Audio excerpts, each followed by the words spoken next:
A Netflix é hoje um fenômeno global e está revolucionando aquilo que se entende do cinema e do entretenimento.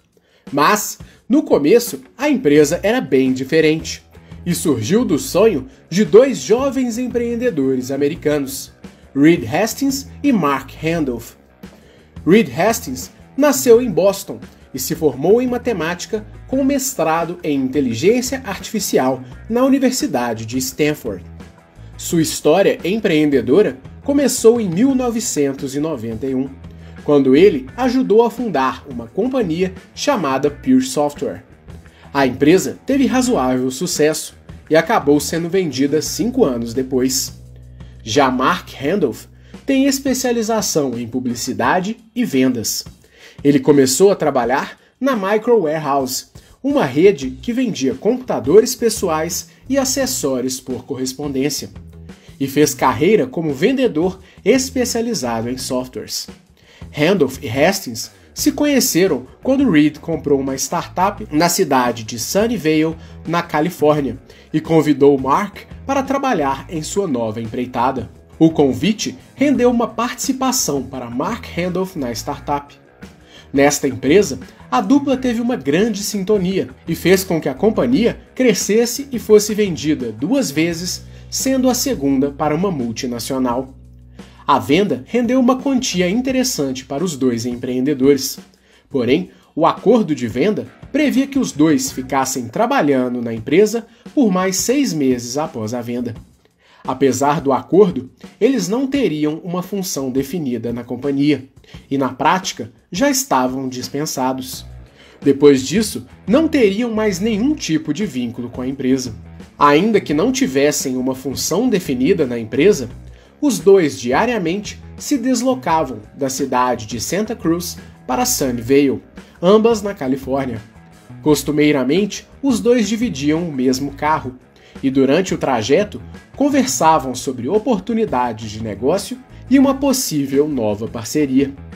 Foi neste período, durante o trajeto diário, que eles tiveram a ideia de um novo negócio que parecia muito promissor.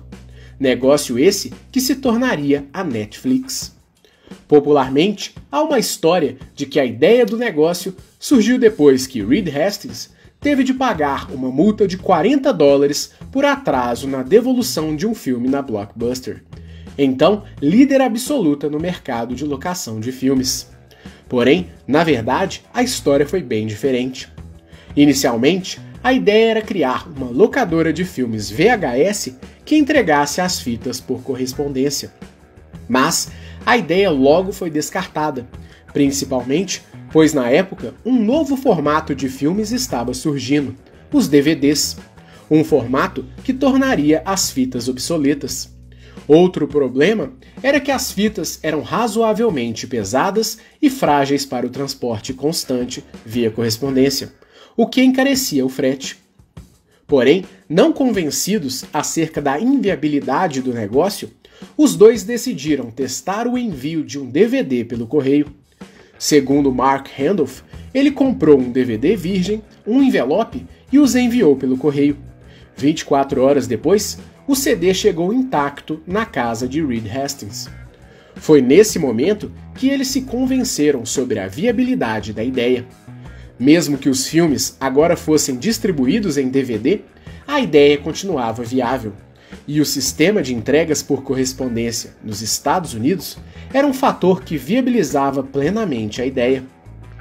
No país norte-americano, existem várias empresas de entrega que fazem o serviço de correspondência por preços módicos, com segurança e velocidade. Essa competição favoreceu e muito a criação de modelos de negócios delivery que estavam surgindo a partir da metade da década de 90. Curiosamente, outro serviço de entrega que estava surgindo na mesma época era a Amazon. Viabilizada a ideia, os empreendedores criaram um plano de negócio em que eles mapearam todos os tipos de filmes, os possíveis clientes e como poderiam criar uma logística para atender ao público. Com o plano em mente, Reed Hastings aportou $2 milhões de seu patrimônio pessoal para a criação da empresa, e Mark Randolph seria o CEO. Com o dinheiro, os dois alugaram um pequeno escritório em Scotts Valley, Califórnia, e em 29 de agosto de 1997 nasceu a Netflix. A empresa somente viria a operar plenamente em abril de 1998. Inicialmente, a ideia era oferecer o serviço de locação de filmes através de um website. Através dele, os clientes poderiam solicitar o filme de sua preferência e agendar a devolução a qualquer momento, sem um prazo fixo de devolução e sem a cobrança de multa, tal como a Blockbuster fazia. A Blockbuster, então colosso do mercado, cobrava multas expressivas pelo atraso na devolução dos filmes alugados. Em alguns casos, os clientes chegavam a pagar um valor de multa maior até do que o preço do filme, representando uma política lucrativa para a empresa. Além da ideia de locar filmes, a Netflix também venderia filmes em DVD através de seu site. A ideia de venda de DVDs pela internet era uma inovação para a época e, de início, representava quase a totalidade da renda da empresa. Porém, o mercado de DVDs pela internet teve uma saturação muito rápida, principalmente pela entrada de concorrentes mais estruturados, como a Amazon e o Walmart, que transformaram o mercado em uma constante disputa de preços. Vendo que a venda de DVDs era como trabalhar com commodities, os fundadores perceberam que o aluguel de DVDs era de fato o que poderia tornar a empresa realmente lucrativa e diferente. Já que o comércio eletrônico tinha margens limitadas, a locação seria um serviço com alto potencial de rentabilidade. Mas eles ainda tinham dificuldades de monetizar satisfatoriamente a ideia. Enxergando esse potencial, Hastings e Randolph decidiram focar em apenas uma única vertente, a locação de DVDs, algo que de início representaria uma grande queda no faturamento da empresa. A implementação da ideia foi quase imediata. Em apenas um dia, a empresa já estava operando somente em uma única frente. Porém, foram inúmeros testes para criar um modelo rentável e interessante para a companhia. No primeiro mês, foram feitos diversos testes, mas sem sucesso. Após o insucesso, os empreendedores entenderam que um mês era um prazo muito longo para a bateria de testes e que eles precisavam ser mais rápidos. Por conta disso, definiram o prazo de apenas uma semana para novos testes gerais. Porém, novamente sem sucesso. A cada bateria de testes, os empreendedores testavam várias ideias para atraírem mais clientes e tornarem a atividade mais lucrativa. Aos poucos, a bateria de testes era reduzida para 3, depois para 2 e ao final apenas para um único dia. Quando quase esgotadas todas as possibilidades, os empreendedores decidiram testar as últimas 3 ideias. Primeira, manter o DVD na casa do cliente e só trocar quando houver demanda, ao invés de manter um galpão. Segunda, criar uma playlist de filmes, de forma a entregar o próximo filme desejado logo em seguida, e assim já saber a ordem dos produtos a serem entregues. Número 3. Ao invés de ter de pagar pelo aluguel todas as vezes, eles criariam um serviço de assinatura. Aventadas as possibilidades, eles decidiram testar as 3 ideias juntas, e enfim tiveram êxito. Em poucos meses, o número de clientes multiplicou. Boa parte do crescimento se dava por meio de indicação dos próprios clientes. Mas nem tudo foram flores. Nos primeiros dias, era comum a queda do servidor por excesso de acessos, e os dois tinham que criar diferentes soluções para resolverem os problemas que apareciam. No primeiro dia de implementação da nova estratégia, foram feitos 100 pedidos, apesar do sistema ter sofrido com uma queda do servidor que mantinha o site. O modelo de negócios era extremamente promissor. O fato de a empresa manter os DVDs nas casas dos clientes, eliminando a necessidade de manter um galpão de estoque, fazia com que a empresa tivesse uma economia enorme. Além de não precisar de alugar ou manter um espaço, a empresa também não precisava de funcionários ou um sistema de logística de estoque para manter os DVDs, o que eliminava um custo substancial para a maioria das locadoras. Além disso, o sistema de assinatura gerava uma receita previsível para a empresa. Com o sistema, a empresa sabia que receberia mensalmente o pagamento de seus clientes. Ao lado da segurança do recebimento da mensalidade pelo prazo da assinatura, a empresa também conseguia potencializar sua força de vendas.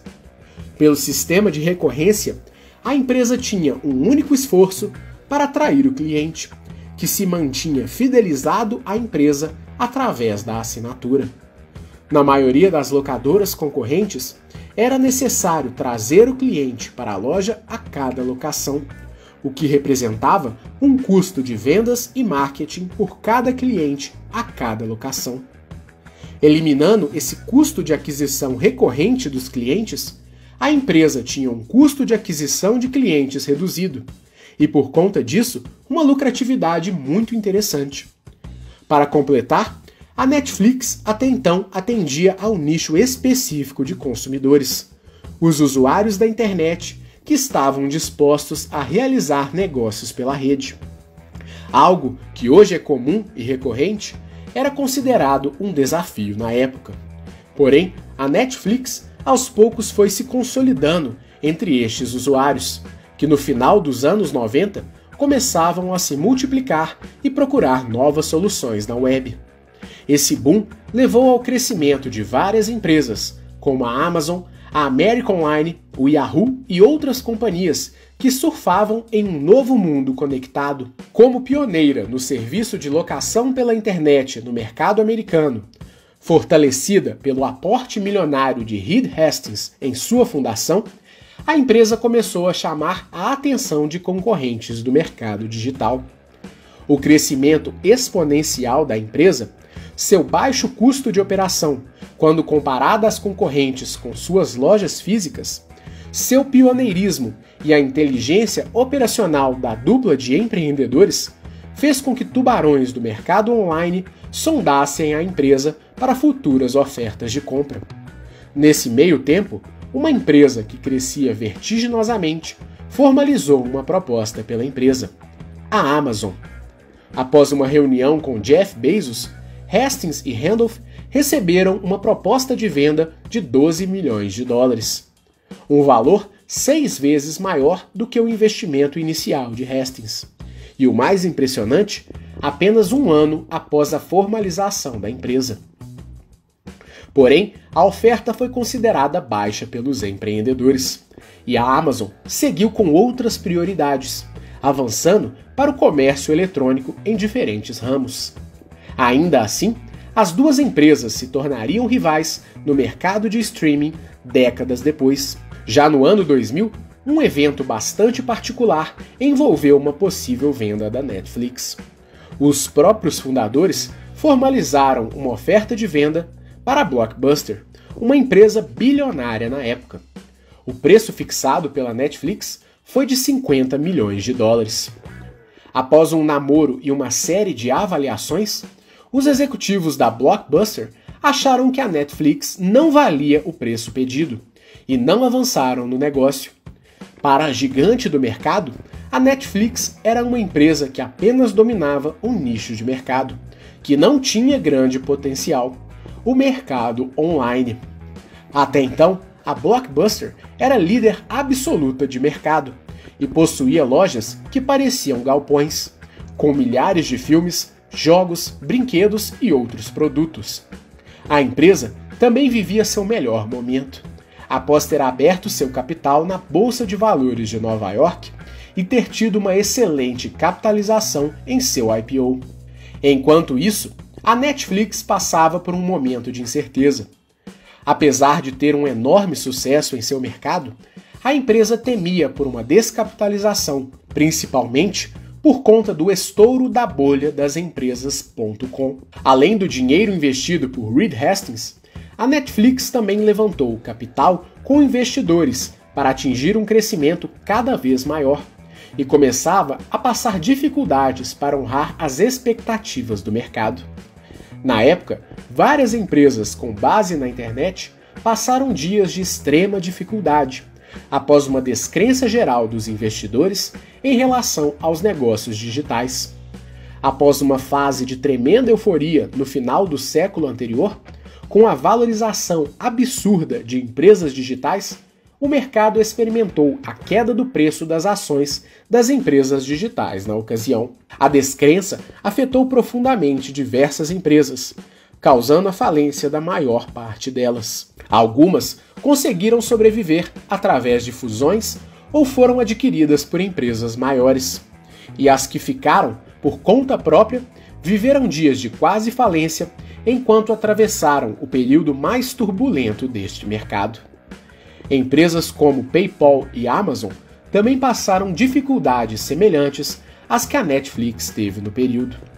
Porém, ao final da negociação, os executivos da Blockbuster consideraram absurda a pedida dos fundadores da Netflix e preferiu seguir seu caminho.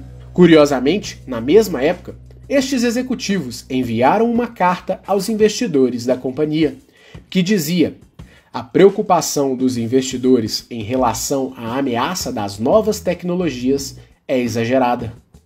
O insucesso da negociação representou dias difíceis para a Netflix, que seguiu trabalhando intensamente e implementando algumas mudanças pontuais.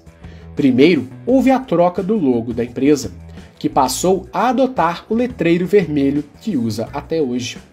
Além disso, em 2002, Mark Randolph deixou a empresa e o cargo de CEO passou a ser ocupado por Reed Hastings. Segundo Randolph, o sucesso da empresa tem como grande responsável a grande visão de Hastings, e que sua saída se deu pelo fato de a empresa ter se tornado muito grande, não tendo o mesmo ritmo de uma startup. Desde então, ele se tornou investidor e auxilia na formação de jovens empreendedores. Ele também foi cofundador de uma empresa que trabalha com software de análise de dados. Sob o comando exclusivo de Hastings, a Netflix continuou crescendo no formato de locação de DVDs por assinatura, mas foi somente em 2007 que a empresa decidiu tomar um novo rumo que a tornaria realmente grande. Após atingir a marca de 1 bilhão de DVDs alugados naquele ano, a empresa decidiu apostar em uma nova forma de fornecer filmes para os clientes: o formato de streaming. Com a consolidação de conexões de internet banda larga nos lares americanos, a empresa vislumbrou a possibilidade de oferecer uma plataforma online que fosse capaz de permitir ao usuário o acesso a uma lista de filmes diretamente de seu computador, sem precisar de nenhum tipo de mídia ou aparelho como o DVD ou o Blu-ray. Esse sistema, até então em fase de consolidação, começava a ganhar popularidade principalmente em empresas de jogos online. Nele, os arquivos ficam armazenados em nuvem e os usuários podem acessá-lo de qualquer lugar, bastando a conexão à sua rede através da internet. A possibilidade de oferecer os filmes digitalmente não só representava uma inovação gigantesca para os usuários, já que era possível acessar os filmes a qualquer hora e em qualquer lugar, sem ter de esperar a disponibilidade do filme ou ter de esperar a chegada da mídia, como também era uma verdadeira mina de ouro para a empresa. Com o custo de hospedagem de um único filme, a empresa poderia distribuir este filme para quantos usuários fossem necessários, eliminando a necessidade de ter de comprar os DVDs e também eliminando a logística de entrega física dos filmes. Desse modo, com um custo praticamente fixo, a empresa poderia distribuir indefinidamente o mesmo filme. Logo, havia um descolamento dos custos da empresa em relação ao número de assinantes. Se até então ter mais assinantes significava um aumento de custos para a aquisição de novos DVDs, a partir dali os custos praticamente se mantinham, enquanto o número de assinantes e a receita da empresa continuava crescendo, formando um crescimento exponencial nos lucros. Esse rompimento fez com que a empresa alcançasse um novo patamar. E em 2010, a Netflix criou seu primeiro catálogo de filmes online, que logo também cresceu para a oferta de documentários, programas e séries de TV. Curiosamente, para manter o seu crescimento, a empresa acabou adotando o sistema de hospedagens oferecido pela Amazon, o Amazon Web Service, o AWS, colocando a Amazon mais uma vez na história da Netflix.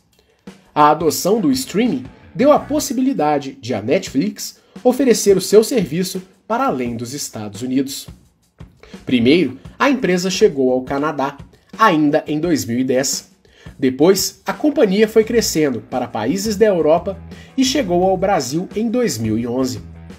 Atualmente, são mais de 190 países com serviço da Netflix. Graças a seu baixo custo, a empresa pôde prover preços módicos para seus assinantes, e ao chegar em novos países, a Netflix apostava em preços extremamente interessantes. Ao chegar no Brasil, por exemplo, a empresa cobrava apenas R$ 14,99 por mês. Enquanto ganhava o mundo, a empresa teve a ideia de deixar o sistema de locação por correspondência como parte de uma nova companhia, criando o Qwikster. A nova empresa seria responsável pela locação dos DVDs e o plano de assinatura seria cobrado à parte. Até então, a Netflix permitia que os usuários tivessem acesso ao serviço de streaming e de locação de DVDs, pagando uma única mensalidade. Porém, a nova iniciativa não foi bem aceita pelos consumidores, e a empresa abortou o plano do Qwikster em seu primeiro mês. Após o fim do projeto, a Netflix manteve o serviço de locação por correspondência, e há relatos de que o sistema ainda existe nos Estados Unidos, porém sem confirmação da informação. Além de contar com um catálogo de filmes, documentários, séries e programas de TV, o sistema de streaming desde cedo teve um enorme foco em entender o comportamento do consumidor. A plataforma tem um algoritmo que é capaz de identificar as preferências de cada usuário. De acordo com ele, o sistema tende a mostrar prioritariamente conteúdos que sejam mais parecidos com aqueles que o usuário habitualmente consome, buscando reter a atenção do consumidor por mais tempo e também visando oferecer uma melhor experiência para o usuário. Esse compromisso é tão grande que a Netflix chegou a fazer um concurso para que os interessados criassem um algoritmo capaz de identificar as preferências dos consumidores, recomendando novos conteúdos para os usuários. O prêmio do concurso era o pagamento de $1 milhão. A equipe vencedora conseguiu criar um sistema que melhorava a navegação dos usuários em cerca de 10%. Porém, tinha um custo alto de implementação, e a empresa decidiu engavetar a ideia. Conquistando cada vez mais novos clientes, a Netflix percebeu rapidamente que poderia enfrentar concorrentes em sua jornada. Primeiro, a Netflix apenas reproduzia conteúdos produzidos por outras empresas. Além dos filmes que eram adquiridos junto aos estúdios e às produtoras, a empresa também negociava os direitos de séries e programas com emissoras tradicionais. Por conta disso, a Netflix não tinha total controle do que era transmitido pelo seu serviço, estando à mercê das negociações junto aos estúdios e emissoras. Além da necessidade frequente de negociação, a empresa também identificou que os estúdios e corporações de televisão e mídia poderiam criar seus próprios sistemas de streaming, concorrentes à própria Netflix, como de fato ocorreu, com serviços on-demand e também recentemente com o lançamento da plataforma da Disney, o Disney Plus. Para completar, a Netflix percebeu que poderia encontrar concorrentes diretos, como hoje existem a Hulu, o Amazon Prime Video e a própria Disney Plus. E, portanto, a Netflix precisaria se diferenciar e oferecer conteúdo exclusivo.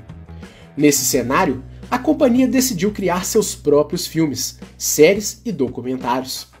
Desse modo, a Netflix passou a investir pesado na criação de conteúdo original. A primeira série foi Lilyhammer, que conta a história de um mafioso em uma cidade pequena da Noruega. Já em 2013, foi lançada a maior aposta da empresa até então, a série House of Cards, que contava com o premiado ator Kevin Spacey. Na série, o vencedor do Oscar interpreta um político que está imerso em todo o cenário da política americana. A produção teve orçamento inicial de 100 milhões de dólares e contaria com 2 temporadas de 13 episódios cada.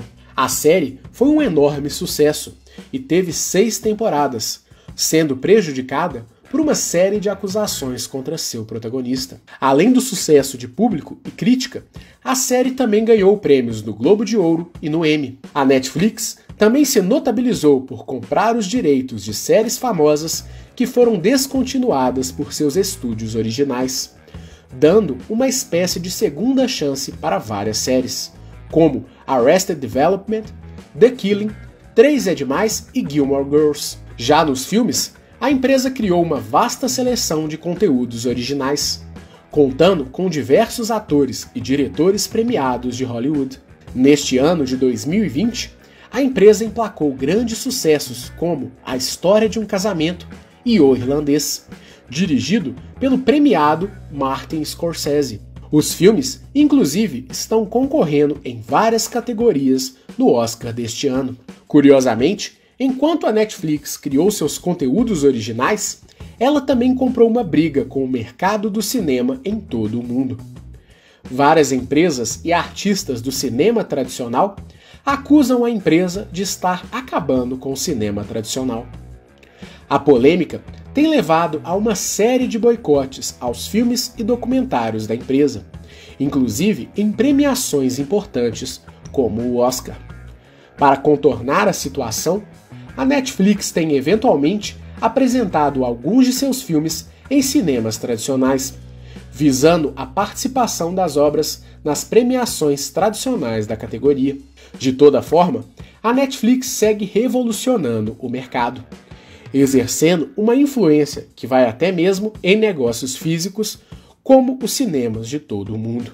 Com um foco enorme no cliente, a empresa continua criando inovações e conteúdos voltados a tornar a experiência do consumidor cada vez melhor. Para isso, até mesmo um sistema complexo de inteligência de dados é usado na empresa, sendo capaz de coletar a preferência dos usuários da plataforma.